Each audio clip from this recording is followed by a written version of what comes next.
이 시간에는 하나님의 나라가 천국인가에 대해서 생각을 해보려고 합니다.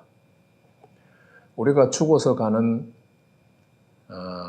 하늘의 나라를 보통 이제 천국이라고 표현하잖아요. 그런데 이 천국이라고 하는 표현은 신약 성경의 저자들 중에 마태만 사용했다고 말씀드렸었죠.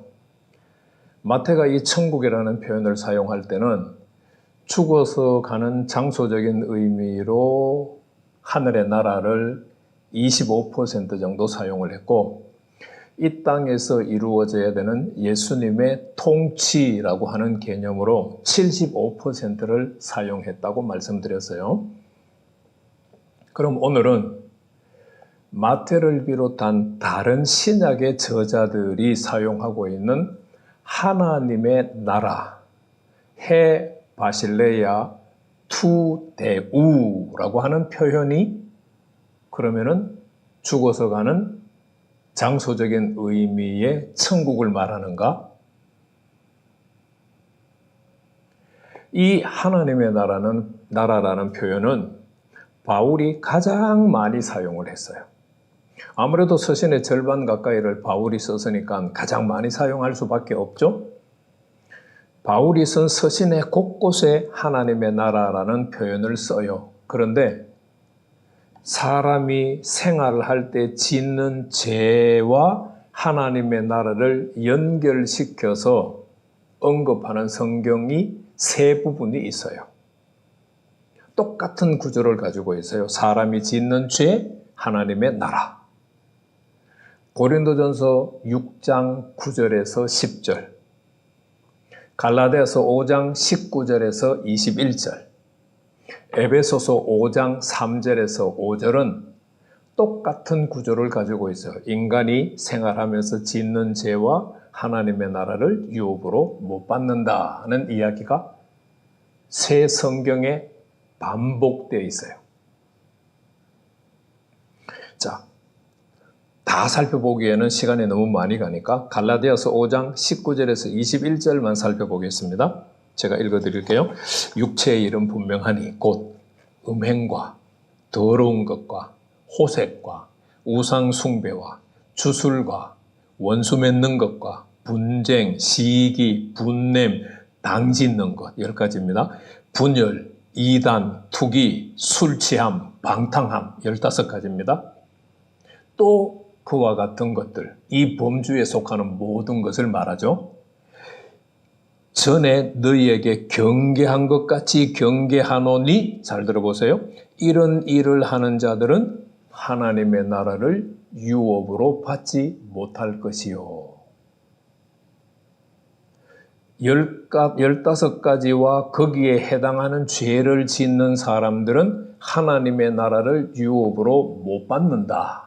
그럼 여기서 하나님의 나라가 우리가 죽어서 가는 천국을 말한다면 천국 갈 사람이 있을까요? 유업으로 못 받는다고 하는 말은 상속을 못 받는다는 말이잖아요. 그럼 천국을 상속으로 못 받으면 어떻게 돼요? 천국 못 가는 거죠. 우리는 예수 믿으면 천국 간다고 그렇게 자신만만해 하는데, 바울은 지금 이런 표현을, 똑같은 표현을 고린도전서 6장, 갈라디아서 5장, 에베소서 5장에 3번이나 반복해서 사용하는 것은 그만큼 중요한 문제라는 거예요. 그러면 여기서 우리가 하나님의 나라를 장소적인 의미로만 해석해야 될까?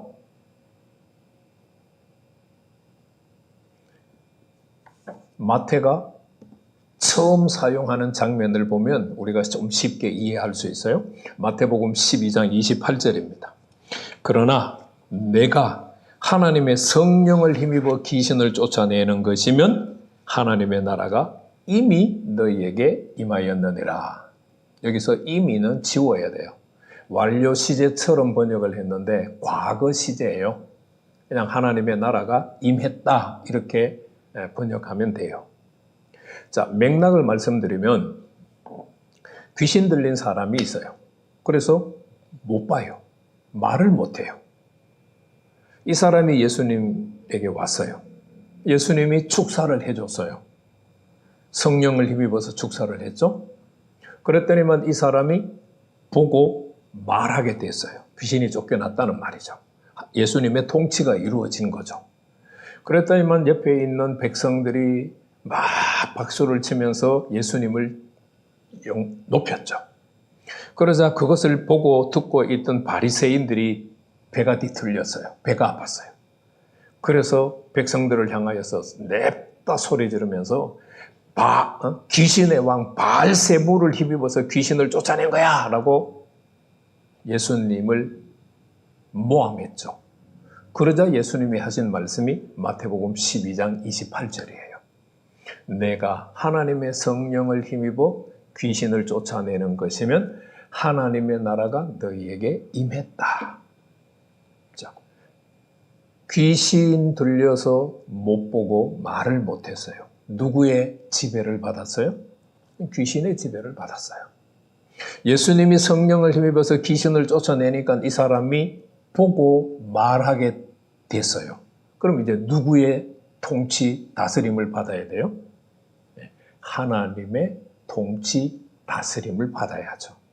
그래서 마태복음 12장 28절은 그러나 내가 하나님의 성령을 힘입어 귀신을 쫓아내는 것이면 하나님의 나라가 너희에게 임했다가 아니고 하나님의 통치가 너희에게 임했다라고 번역하는 것이 훨씬 자연스러운 번역이에요. 죄를 지으면 귀신이 나를 지배하는 거예요. 바울은 로마서 6장에서 그 이야기를 엄청나게 강조합니다. 다음에 한번 살펴보기로 하고요. 내가 예수를 믿지만 죄를 지을 때는 귀신이 나를 지배하고 있는 거예요. 그럼 하나님의 통치가 나에게 이루어질까요? 안 이루어질까요? 당연히 안 이루어지죠. 그럼 죄로 인해서 귀신이 내게 들어왔고 나를 지배하고 있어요. 하나님의 통치가 내게 이루어질 수 없어요. 어떻게 해야 될까요?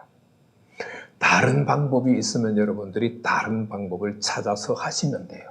그러나 제가 찾은 방법은 회개예요.